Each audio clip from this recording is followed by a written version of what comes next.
नमस्कार, मैं पीयूष। आज आप लोगों के बीच एक नई बायोग्राफी लेके आया हूँ। बहुत दिनों बाद मैं अपने चैनल पे आ रहा हूँ, बट आज जिस शख्सियत की मैं बायोग्राफी बताने वाला हूँ वो हमारे जनरेशन की फर्स्ट जनरेशन पार्टी भी लेके आया हुआ है।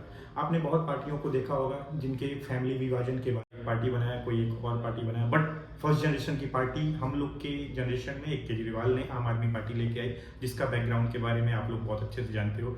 अभी रिसेंटली कुछ दिन पहले एक बिहार में पार्टी लॉन्च हुई है जिसका नाम जन सुराज है, जिसके संस्थापक प्रशांत किशोर पांडे जी हैं। बहुत कम लोगों को पता होगा कि उनका बैकग्राउंड क्या है।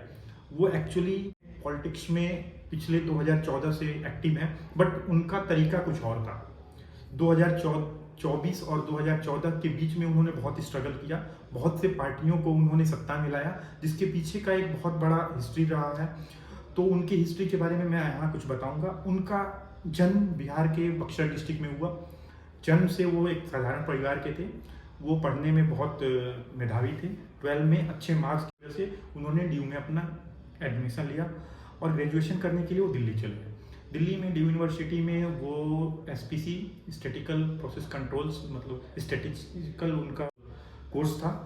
एक्चुअली इसमें क्या होता है कि एक डाटा को एनालाइज करना ब्रॉड लेवल पे, सो उस वे में वो अपना पढ़ाई स्टार्ट किया, बट इन बिटवीन वो स्विच कर गए और वहीं पे कॉलेज को ड्रॉप किया। देन उसके बाद वो 2 साल बहुत डिप्रेस्ड रहे और स्ट्रगल करते रहे अपने लाइफ में। देन वो लखनऊ यूनिवर्सिटी से अपना ग्रेजुएशन कंप्लीट किया। उसके बाद हैदराबाद से पोस्ट ग्रेजुएशन करने के बाद वो दिल्ली आके यूनाइटेड नेशन यूएन में अपना जॉब ज्वाइन किया। यूनाइटेड नेशन में उन्हें बहुत सी रिस्पॉन्सिबिलिटी मिली, जिसमें से एक उनकी रिस्पॉन्सिबिलिटी थी कि बिहार में पोलियो वैक्सीन को ब्रॉड लेवल पे स्टेबलाइज करना। ये उनके लिए एक बहुत बड़ा चैलेंज था और उस ड्राइव को ब्रॉड लेवल पे मतलब चलाना, तो उनके लिए ये एक इंटरेस्टिंग बात थी क्योंकि उनके होम स्टेट से वो ड्राइव स्टार्ट होनी थी। तो इस ड्यूरेशन में उनके जीवन साथी जिनका नाम था जानवी दास वो मिली। उनके साथ उन्होंने काम करना स्टार्ट किया और वो उनकी लाइफ पार्टनर बनी और जाके आगे उनकी वाइफ बनी। सो यहाँ पे एक उनके पर्सनल लाइफ का भी इन्वॉल्वेशन रहा है। बिहार में उन्होंने बहुत ब्रॉड लेवल पे बहुत अच्छा काम किया, जिसकी वजह से यूएन ने उनको स्पेशली एक स्पेशल टास्क के लिए अपने हेड ऑफिस अमेरिका न्यूयॉर्क में बुलाया। सो उस ड्यूरेशन में प्रशांत किशोर का बहुत अच्छा ग्रोथ हुआ। पढ़ने में मेधावी थे, पर्सनल लाइफ भी उनकी स्टेबल हो चुकी थी। उसके बाद वो एक अच्छे वे में काम कर रहे थे, जिसकी वजह से उन्हें बाहर जाने का मौका मिला। जब वो अमेरिका गए तो उन्हें एक्चुअली सारे डाटा पे ही वर्क था, तो वो कुछ टाइम के लिए बोर हुए अपनी लाइफ से और वो जॉब को स्विच करना चाहते थे। बट उस ड्यूरेशन में उन्हें ग्राउंड लेवल पे काम करने के लिए अफ्रीका भेजा गया। जब ग्राउंड लेवल पे उन्हें काम करने के लिए अफ्रीका भेजा गया, सो वहाँ पे उनकी रिस्पॉन्सिबिलिटी बहुत अच्छी थी, उनके वर्क्स भी बहुत अच्छे थे। सो वहाँ का रिजल्ट उनके लिए फेवरेबल था। ग्राउंड रिपोर्ट पे बहुत अच्छा काम किया। उसके बाद उन्हें रिस्पॉन्सिबिलिटी नहीं मिली इंडिया में, जो गुजरात में काम करने का मौका मिला। गुजरात में जब ग्राउंड लेवल पे वो काम किए तो उन्हें बहुत से गैप मिले और उन्होंने उस टाइम एक पत्रिका प्रकाशित किया। तो वहाँ जब वो पत्रिका प्रकाशित हुई तो वहाँ के गवर्नमेंट के लिए वो बहुत बड़ा चैलेंज होकर चीज़ें निकली, क्योंकि उसमें बहुत से गैप स्टेट गवर्नमेंट के बारे में लिखा हुआ था, बहुत से गैप को दिखाए हुए थे। तो मोदी जी ने उस पत्रिका को बहुत फोकसली पढ़ा और ऑब्जर्व किया। सो वो इंटरेस्टिंग रहे प्रशांत किशोर से कनेक्ट होने के लिए। रीज़न ये था कि प्रशांत किशोर ने बहुत डेप्थ में जाके और उस पत्रिका में बहुत से चीज़ों का बहुत ब्रॉड लेवल पे वर्णन किया। तो 2011 में ये पत्रिका लॉन्च हुई थी। 2012 में मोदी जी शायद इलेक्शन हुआ था स्टेट गवर्नमेंट का, तो 2011 में मोदी जी से प्रशांत किशोर मिले। सो प्रशांत किशोर को मोदी जी उस टाइम ऑफर किए गवर्नमेंट में आके इन जितने भी गैप्स हैं उनको क्लोज करने के लिए। सो उस टाइम जब मोदी जी एक टाइप से उन्हें ऑफर दिया कि आप इंडिया में आकर मेरे साथ काम करोगे, तो वो प्रभावित हुए और मोदी जी से उस टाइम कनेक्ट हुए और 2012 के इलेक्शन में मोदी जी के साथ वो मिलकर काम किए। उस टाइम 2012 के टाइम मोदी गवर्नमेंट जो स्टेट गवर्नमेंट थी, वो एक मोदी जी का इटसेल्फ जो पर्सनल लाइफ था और जो उनकी इमेज थी वो निगेटिव थी वर्ल्ड वाइड पे और इंडिया लेवल पे। सो प्रशांत किशोर ने उस इमेज को पॉजिटिव में कन्वर्ट करने में बहुत सारे योगदान दिया। तो प्रशांत किशोर और मोदी जी का जो कनेक्शन था वो 2012 में हुआ। उसके बाद जब जैसे ही दिल्ली का इलेक्शन था, एमपी का इलेक्शन था, लोकसभा का इलेक्शन था, उस Modi ji first time central government में आए और प्रधानमंत्री बने। एक बहुत बड़ी जीत के साथ प्रशांत किशोर ने अपने आप को दोबारा प्रूव किया कि हाँ एक्चुअली में वो भारत के राजनीति में चाणक्य का योगदान उन्होंने निभाया।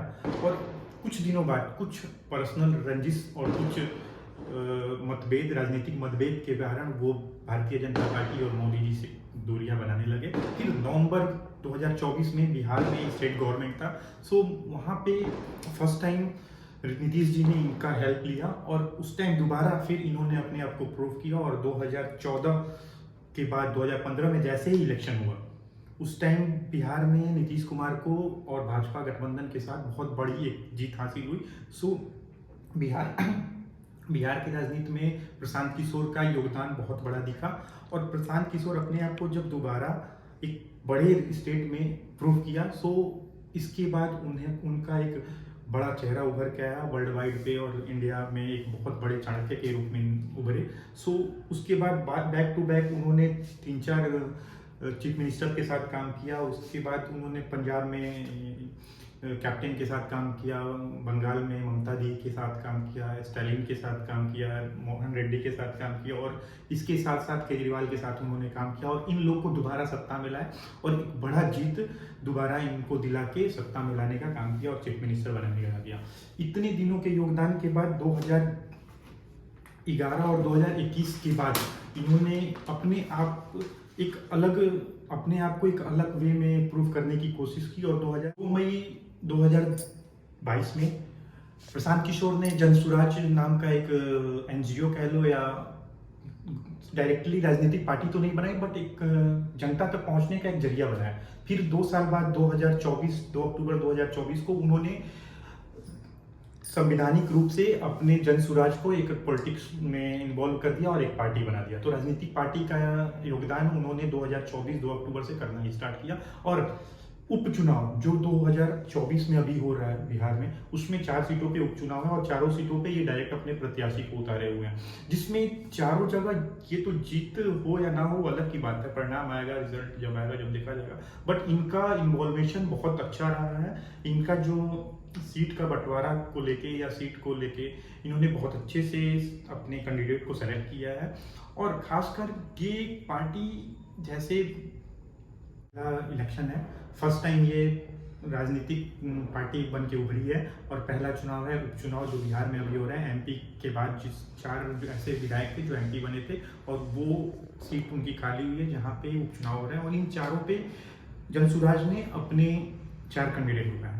हाँ, यहाँ इंटरेस्टिंग बात यह है कि जनसुराज कोई ना एक कास्ट को लेके आगे बढ़ रही है, नो कोई एक प्रॉपर विचारधारा को आगे लेके बढ़ रही है। उसका इटसेल्फ अलग सी थॉट है जो समाज को जोड़ने का काम कर रही है और उनका जो थॉट है वो गांधी जी को फॉलो कर रही है, ऐसा लोगों का मानना है।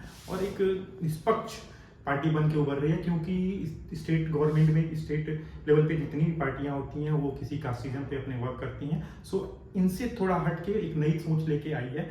इनको वो सारे लोग सपोर्ट कर रहे हैं। मुस्लिम की बात पे लो, हिंदू में बहुत से कास्ट हैं, सब इनको सपोर्ट करें डायरेक्टली। सो ये पार्टी एक नई सोच के साथ हमारे देश में लॉन्च हुई है और देश के एक स्टेट की फर्स्ट इलेक्शन अपने लड़ने जा रही है। So thank you for this information. Next video के लिए आप लोग इस चैनल को सब्सक्राइब करें और इस वीडियो को लाइक करें। Thank you so much.